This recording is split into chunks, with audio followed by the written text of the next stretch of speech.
Hey, we are live on The Lonely TARDIS, your journey through Time Lords and space with It three sounds kind of rude if you're journeying through a Time journeying Lord. through. Thank But you. I mean, Thank it sounds like a really spicy curry journeying through a Time Lord. yeah, there have been a few episodes where the Doctor's been inside other. Wait, that sounded wrong. I'm not even going to bother going there. Uh, That's actually pretty apt hello. for Rogue because I'm sure he. Well, Yeah. yes, we're going to Anyway, talk about Rogue today because that is the episode we're going to talk about the wonderful episode set in Bridgerton world. I'm Dolly Domofsky. Joining me to my left, your right, Sean Norton, the Hello. recovering Sean Norton. Yeah. Hello. The person below us is Tom Clancy's Rogue. I fucking hate Bridgerton. It's an abomination. It's basically historical bean flickery for rather rotund and attractive people. Well, either way, we just finished the latest season of Bridgerton, so ready to talk about a Bridgerton adjacent show in Doctor Who. I'm just kidding. You gotta remember, being British. I mean, this is all this crap was what the BBC used to ram down our necks on a Sunday night because Sunday night was quality television on the BBC. Lark Rice Canterford, David Copperfield's sweaty bell end. Well, guess what? This is quality television right here. Talking about Doctor Who, The Rogue. Is it The Rogue or just Rogue? Rogue, correct? Rogue. Okay. Rogue. Super quick synopsis of Rogue. It's the 14th series of Doctor Who, right? It was originally filmed in May. It was one of the first few episodes I thought filmed in May, whatever, of 2023. Anyways, 15th Doctor travels to 1813, where they meet Rogue, who's played by Jonathan Groff, as a mysterious bounty hunter from the future. Let me adjust my light here. Rogue is tracking down, I think they're called the Chulder, which are sort of these bird-like aliens that love cosplaying as other people because they kill them and that's their entertainment. Take their bodies, sort of a body snatcher type of thing. And Just like real life. Just like in real life, that's what birds do. Rogue wants to trap and sort of destroy, incinerate the Chulder, but I think the Doctor actually convinces him, hey, guess what? Maybe let's like send them into an alternate dimension instead of just murdering them. And then the episode ends with the Doctor kind of finding a little bit of love as well. Let's dive right in. I want to hear this. I want to hear from you. Me. First. Okay. You never get to go first. I never get to. I try to be the gracious host. But you've done it for like 6 episodes now. I think you get a turn. I really liked this episode. I thought it was really well done. Great pacing in the plot development. Great characters. I love the Chulder. I thought it was just a cool play on cosplaying. You know, usually we're the ones putting on all the makeup and all the furries and trying to become animals and other characters and creatures.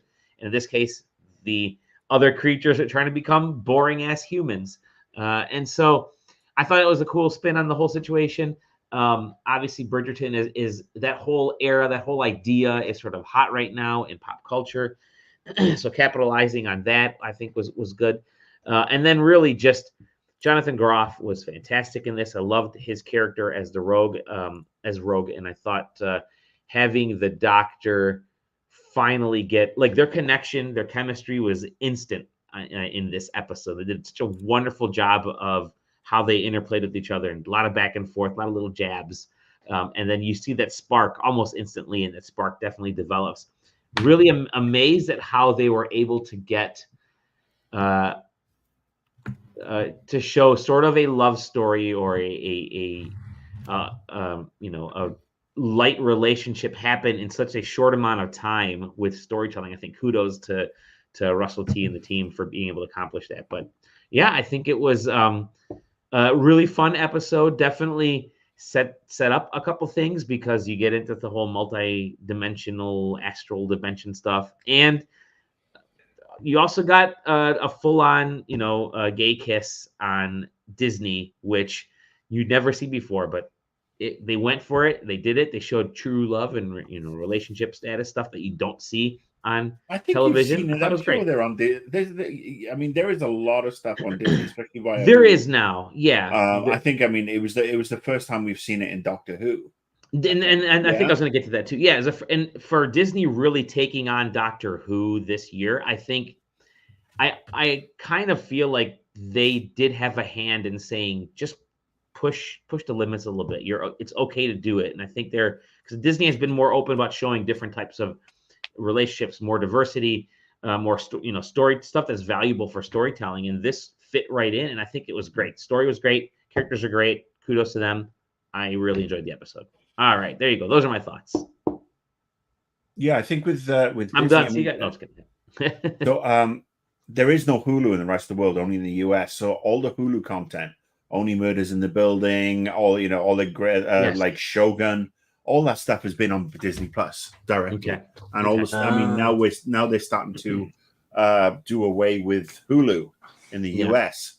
But yeah, all the stuff that we've been used to on Hulu for all these years, especially the FX stuff, that's been on Disney Plus in the UK, Europe, the rest of the world, etc., etc. So, I mean, it's just basically the US trying to, just catching up, and then as they streamline, which is great. I mean, Disney doesn't have to mean saccharine, annoying. Basically, Disney doesn't have to mean the state of Star Wars right now.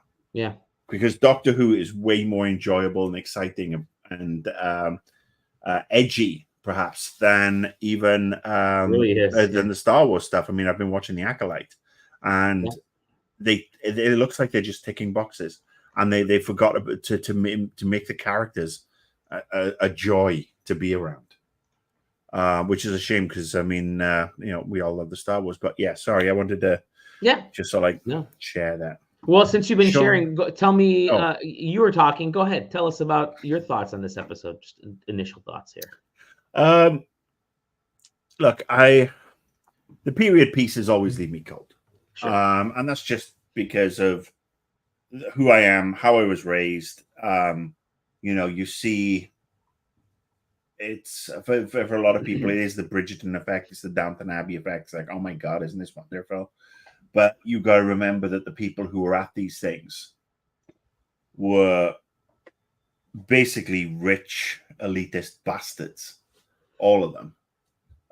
So, the whole, but a lowly school teacher would be invited to this and she would find Mr. Darcy and they would live happily ever after is just a work of fucking fiction. So to see this stuff, I mean, yes, it's very Shondaland-y. I will say that it's always lovely to see the orangery at Margam Abbey, which is a beautiful estate, not far from where Russell T is from, and probably about half an hour from where I was born and raised. It's a beautiful, beautiful set of grounds. And we've seen it in Torchwood. We've seen it in Sherlock. Seen it in a bunch of other shows. The actual thing itself, Jonathan Groff's character, Jonathan Groff or Groff? Groff. Okay, yeah, he just won a Tony this week. Yeah. Did he? I like his. Yeah, he won a Tony on Sunday night. Well, that's cool. I like him. I like his everything he's been in. He's kind of. Oh, he's great. Yeah, he's insanely charismatic. Yeah, you look at his. You expect this vapid pretty boy, because he's incredibly good looking, and he's just he has good range and he does good things. His character felt like, what if we took Captain Jack and turned it up to 11? I mean, not necessarily, I'm not saying he was flaming or anything like that, but I mean, just really push the envelope and really push that story. Because I mean, obviously, when we had the Doctor dances and that first interaction with Jack Harkness, there was flirting there. This feels like an evolution of that character, and Yeah, I don't have any problems with the kiss. I thought the kiss was great. Yeah. I mean, why shouldn't the Doctor have a little bit of tonsil tennis? You know, it's life's too short. Love who you love, for God's sake. It just, the actual one itself, it was good. It wasn't outstanding. Having to see, oh, Ruby's dead again. Mm-hmm. I mean, how many times has this woman been killed in the first season? Oh no, she's not dead because she broke the beak of whatever that. Yeah, it's just there's just some lazy bits of Russell T's writing coming in that he tends to do, and we'll talk about. I have a laundry list of them for the next show, but yeah, it was fun. It was nice to see this character. I don't know if we'll ever get to see him again because there's budgets and everything. He did say, "Come find me" at the end of the episode. So will we see him again? Maybe not this season, but no. But look, yes. What do we know? We know the Doctor lies, and we know Russell T Davies lies. True. So yeah, it looked, like I said, it was visually quite stunning.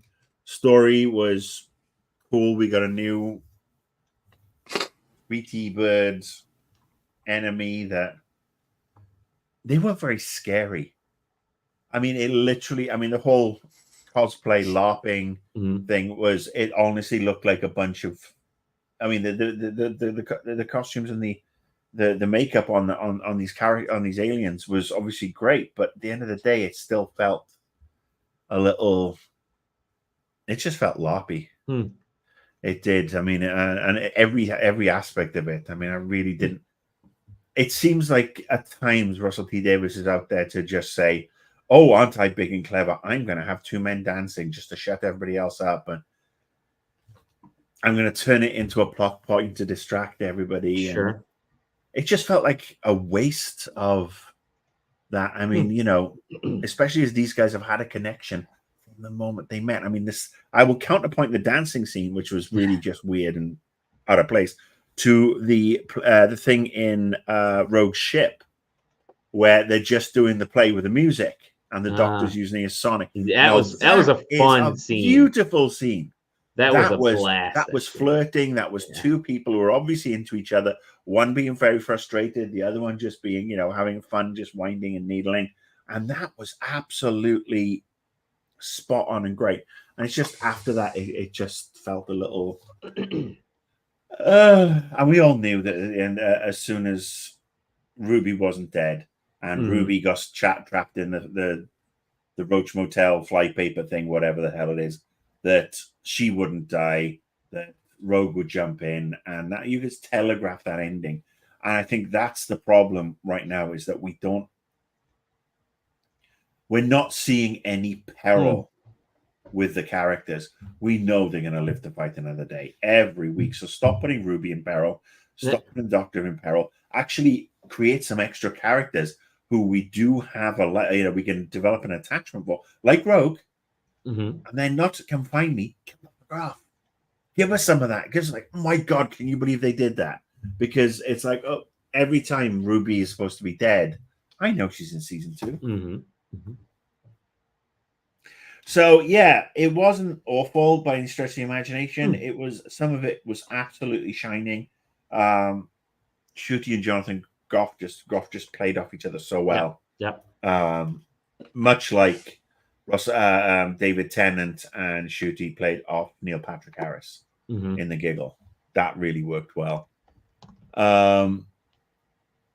Somebody in the comment section is asking, is Rogue going to come back as the new Captain Jack? Who knows? I mean, it's going to be interesting, because we know Captain Jack won't be coming back because of some bullshit politics. Because somebody got upset that he did something that is not. It's just been so that sort of thing is just, he didn't assault anybody. He pulled his pants down, which is honestly how every single drama class, every single drama residential course, every theater company, everybody's so comfortable with their own bodies, they do this sort of stuff. But apparently somebody got a little upset, and so we don't get John Barrowman anymore, which fucking sucks. But anyway, yeah. Naughty, how you doing? What do you think? Fine. John. Good. Yeah. No, I liked it a lot. Okay.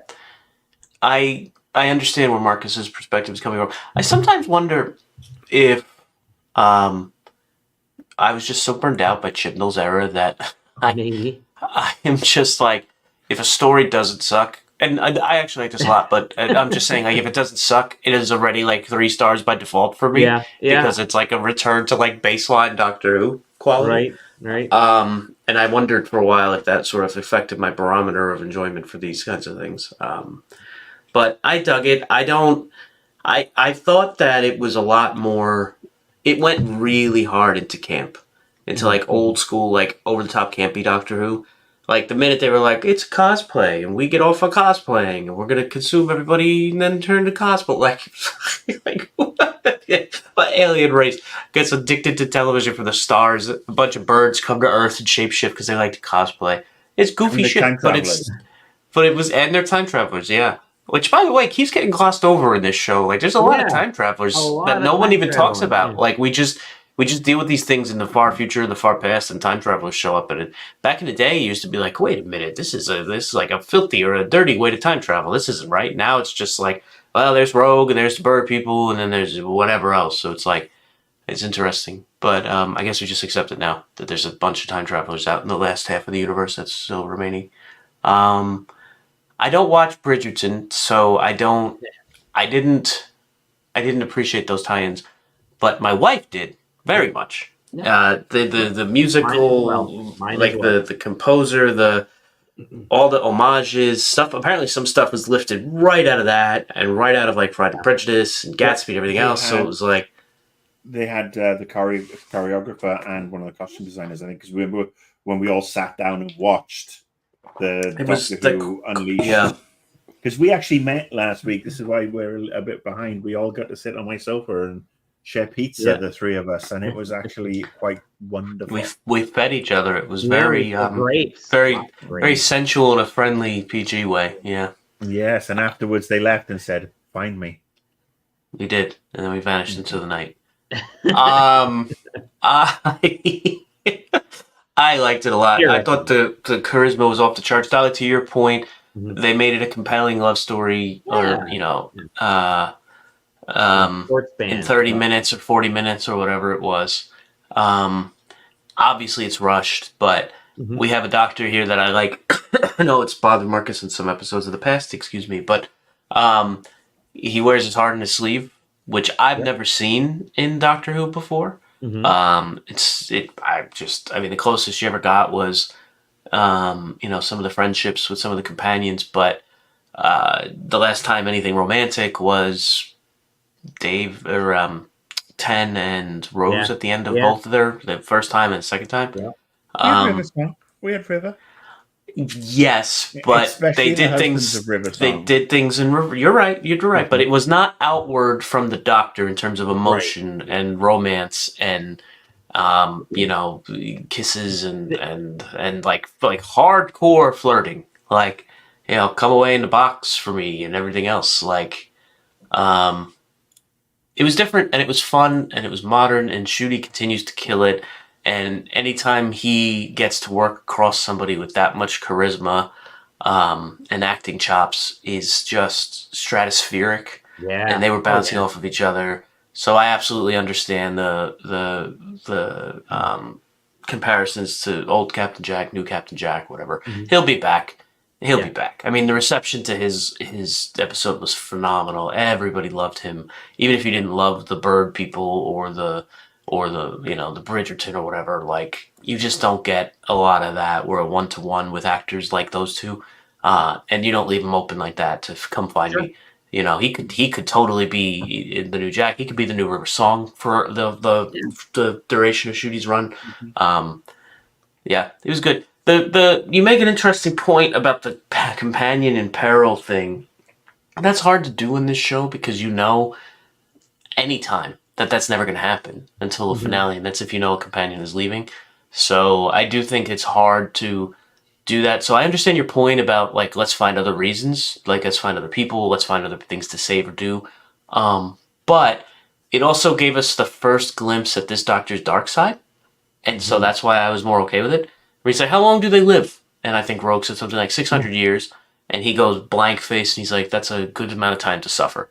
Yeah. And it was like, you know, hints of Time Lord Victorious and Matt Smith and the darkness and Capaldi and stuff. So I liked that. I thought what they did with the companion being like, oh no, she died, and he was mad and stuff. I thought it was fine because it gave us a gateway to that glimpse of the darkness. But I do get where Marcus is coming from, that it maybe we could find other ways to save other people to save, or maybe other ways to piss the Doctor off because people are bad.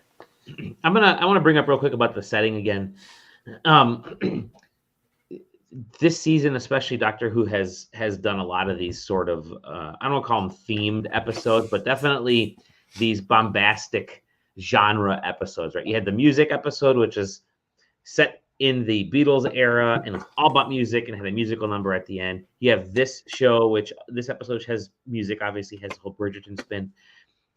These are ways to, in my opinion, ways to get new fans into Doctor Who, especially on stuff like Disney Plus and so on. Because, again, another episode that my wife sat and watched it because she's so used to watching Bridgerton and the period pieces that she thought, oh, this is interesting. Oh, there's like an alien spin on it this time.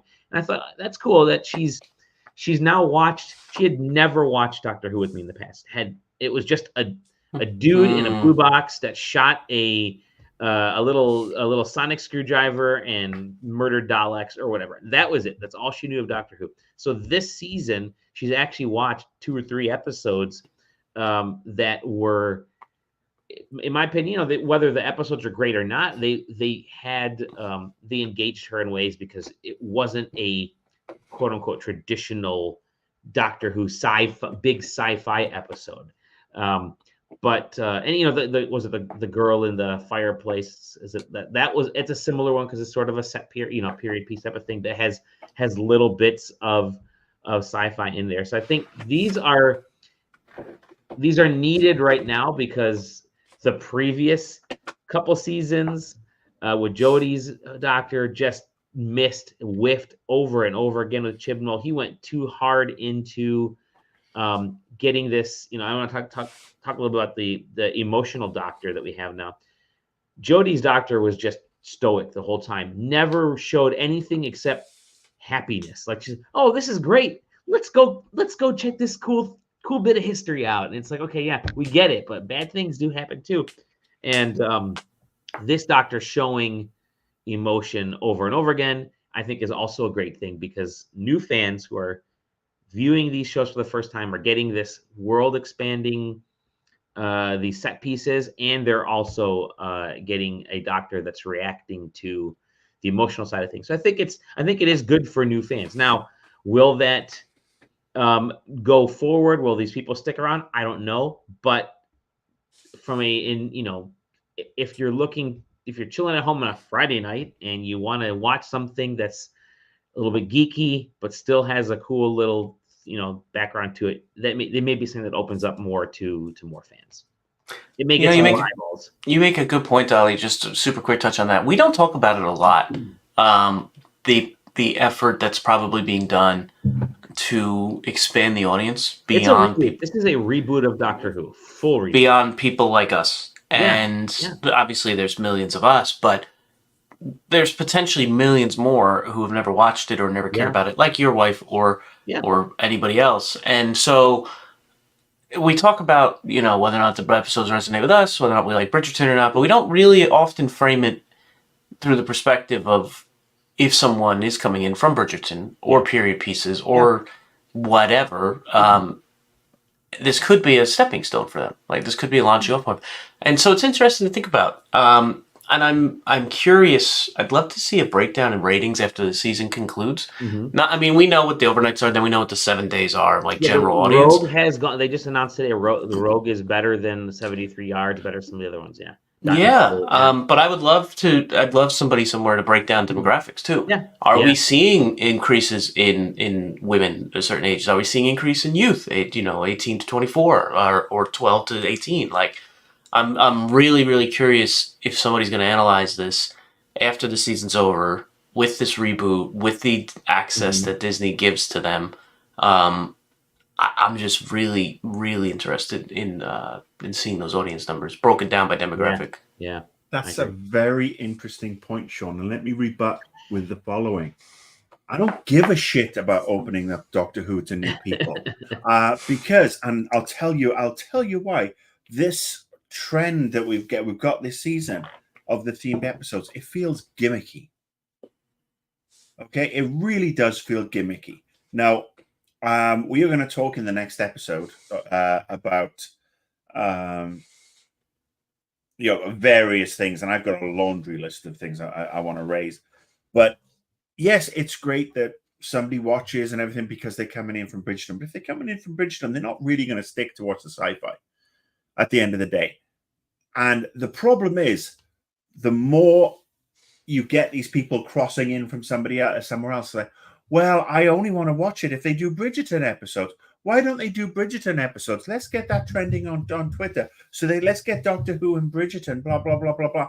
And then all of a sudden, what made the show great is just absolutely fucking dissected and scattered the 10 wins without any natural evolution, because in this day and age, everything is analytics, anything is data-driven, everything is fucking focus tested. And let's face it, at the end of the day, when it comes to focus testing, the people you don't trust are the fucking public. Because you actually trust people who know what's going on I would never be any good in TV. But I have a niche in games. But I could not make a good episode of Doctor Who because I don't have that skill set. But I would much rather trust the creators than, and I'm terrified of this, and it have been since day one with Disney, that there is a fucking chalkboard down in Burbank, and only one little chalkboard or whiteboard, because let's face it, their handling of Doctor Who has still been absolutely shit. This one little whiteboard that says, all right, Doctor Who, we give them the money, they have to do this. Next week, we'll do a Glee episode. After that, we'll do a Designated Survivor episode. Oh, why don't we do a Star Wars crossover? Because I've watched the shit out of all of those. I know. You're saying it to wind me up. But well, actually, half true. I would. Doctor Who, it's right up there with the Doctor Who Star Trek comic crossover from like 20 years ago. Oh, no, 20 years ago. It was Matt Smith's era, wasn't it? Yeah, 7 years ago. My point being is, you don't have to change it too much. You can evolve it, but you don't have to make it so gimmicky. And there's a lot of gimmicky episodes this season that just feel off. I mean, the first two episodes were fucking atrocious by any stretch of the imagination. We now know that they weren't really supposed to be the first two episodes, but let's face it, Space Babies and the Beatles one, fucking awful. And what a waste of Jinx Monsoon, who is a phenomenal performer. I'll give you Space Babies, but I'm still not going to agree that the Beatles episode was awful.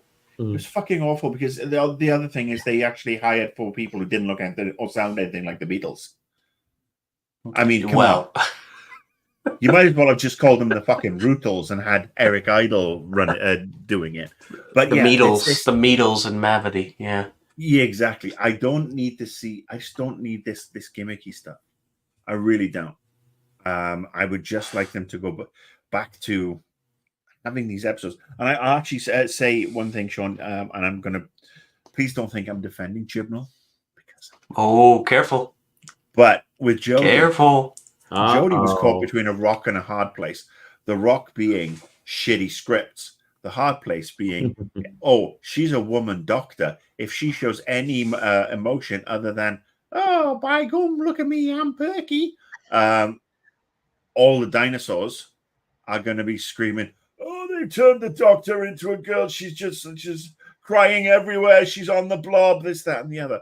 And that would have been, I could see how that would have been just absolutely destroying to Jodie Whittaker. I really hope that Jodie Whittaker comes back and she actually has somebody write a really good doctor for her in a doctor episode, well, whether it be Big Finish or she comes back in a Christmas special or something.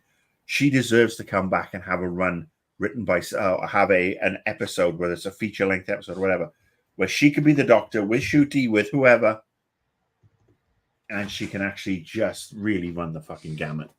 Because I feel for that insanely talented actor. She'll come back with Christopher Eccleston, both of them at the same time. Oh my god! Oh my god! There's no chance of Eccles cakes. And I'm fine with that. Not with the old regime back. Yeah, I'm fine with that. He can knob off. All right. Well, let's. Are we done with this? I don't know. Yeah, I feel like we should put a pin in that, and that's like a separate episode debate. Like we could have a whole debate about like our different perspectives and some of this stuff. But I will say the final thing, and I'm not. I don't want to get the final word. I don't want to argue. I just want to say that I do think that the show has to evolve, like you said. But part of that evolution is reaching out to new people or younger versions of us. And God knows what younger versions of us look like coming up now in the sidekick-driven TikTok world. But if it doesn't, it will. And talented. If it doesn't, it will fade again. And I'd rather have. Yeah. I understand where you're coming from, and I know I could actually sound like a gatekeeper. Where it's like, oh, I don't want anybody new because no, I understand. It look, I had this issue a long time ago when it was Americans wanting to talk about Doctor Who, and thankfully I met you guys, and you actually changed my view on that. But no, my point is, yes, it's great to have new people come in, but I'd like them to come in. It's like, oh, I'm hooked. The Bridgerton's the gateway, and then they've opened up this whole new world that they want to enjoy and be a part of, and they take every single aspect of this world. I don't want, and especially with TikTok, with Facebook, with X, with Insta, with every other social media thing, whatever's going on, I don't want people to come in and go, well, I like this one episode. They should all be like this. And let's start a petition. And, oh, Doctor Who's terrible without it. But that's the thing. That is the state of the world. Somebody comes in and they're not going to come, and it may be only a very vocal minority, but that vocal minority can fuck it up for everybody. So I would love for people to come in, find the Bridgerton one, and then maybe search back to the Girl in the Fireplace and some of the other Edwardian I think ones. That's grow with the show, I think that's more likely. I think that's more likely than the latter. And the reason I have faith in that is because we collective fandom have been dealing with vocal minorities for a long time, and it was bad with Jodie for those edgelord psychopaths. There's a vocal minority now that is upset that there's I don't know if he's officially considered gay, but whatever Ncudi's character is, Black Doctor. And these people are not... Yeah. And these people are not derailing the show. They're not being kowtowed to. They never have been. But yeah, I don't want to prolong this for another 15 minutes. But I hear where you're coming from. You are tap dancing at the gates of keeping a little bit. I know. But I get it. I get it. River dancing on that fine line. But because you don't want to see this. But But I think your point is, if I may help clarify it from my perspective, is you don't want to see this turned into TikTok churny garbage where it's, for short attention spans and they're trying to turn the show into 5,000 pieces of something it never has been. And I get that, and I agree with you 100%. I also think though, but to that, and this will be the last point I'm making this. I think it's interesting because you mentioned the Disney Burbank whiteboard. I think we have to consider the possibility that they're not that creatively involved in terms of interfering, and that a lot of this is RT. Mr. Rusty Davis is driven with him just sort of this new version of him having noodled for the last 15 years and the kind of Who he would want to make. And this is his version of a modern Who to appeal to those audiences while also the creative he wants it to be. So I guess I thought we'll talk more about this in the next episode and then the finale, depending on where all that goes. But I guess I thought maybe all of this sort of like gimmick of the week stuff was building to something. Like maybe there's some god of storytelling. Maybe Ruby's this, that, whatever. Maybe they're in a pocket universe. We talked about that, and they're a TV show. Simulation, yeah. And I don't know that that's going to happen anymore now based on what we'll talk about it. So I don't know. I guess when I go back and I rewatch the whole season, I'll see if it's gimmicky or not. I hadn't felt that until you said it this episode. To me, it felt like just more vibrant, sort of fantasy-driven versions of Story of the Week adventures that Doctor Who does. Mm-hmm. but it'll be interesting. I'm gonna pocket that now, and I'm gonna save that for the end of the season when I do my rewatch and see how that feels, because that's an interesting perspective. And look, All right. obviously, when I said I don't want any new people and blah blah blah, I'd love everybody to watch Doctor Who. It's But I'd love okay. everybody to watch Doctor Who for what it is, and as it slowly evolves, it doesn't need to get ahead of itself to cater to an audience that will walk away within 3 weeks. Because you know, we've seen it in games. Yeah. Games, they change games based on focus testing. They change games based on this, that, and the other. And the next thing you know, it's a fucking disaster. Do they change games based on reviews and in progress, Marcus? That's an interesting perspective. Yeah. Apparently they, well, you know, I'm talking about the focus testing where you go through more and you give a bunch of yeah. Dolly, if you could change the TARDIS background to Clint Eastwood, Get Off My Lawn, that would be... I think so. Let's put a pin in this, because we have plenty of episodes to discuss and after the season's over on everything. But I did want to get your quick reviews on how many snatched bodies would you give this episode? How many dashing rogues? I mean, there's so many ways you could have... Yeah, whatever. 4. 4, okay. I will have to go to 4. It would be a 3, but that Jonathan Groff shooty scene where they are playing with the music back and forth elevates it to a 3.5, but it's still a gimmick episode. We didn't even talk about the Easter eggs or the doctor's faces. Oh my God. What's wrong? What has happened to us? Real quick, go ahead. Bring that one up. What doctor is that guy, Marcus? What's he called? The Chakla or something? Yeah. Do you know what I'm talking about? Rupert E. Grant, whatever. Richard E. Grant. Richard E. Grant, yeah. Yeah, the one, he was the doctor in the Comic Relief episode. Before Eccleston got cast, he was the 9th Doctor. And his face showed up in the hologram. So it was a Comic Relief episode. Yeah. They also had Joanna Lumley as one. A whole bunch. So he was a 10th Doctor. So he was the 10th Doctor in the Curse of Fatal Death. Yeah. I thought it was the 9th. Anyway, it doesn't matter. His face showed up, so I don't know what the hell that means. Maybe he's just playing with us, Mr. Russell T. But it's going to turn up in. The TARDIS is going to materialize in fucking Loki season 3, isn't it? There you go. But with that, thank you. I'd watch that too. I would. Thank you for checking us out on tonight's episode of Synergy. Rogue. You can find us at lonelytardis.com. Lonely TARDIS on YouTube and Twitch, Lonely TARDIS and other social networks. If you are sticking around, and you should, we're going to reboot this episode in just a minute and talk about the next Doctor Who episode. If you're not, then we'll see you next time on the Lonely TARDIS.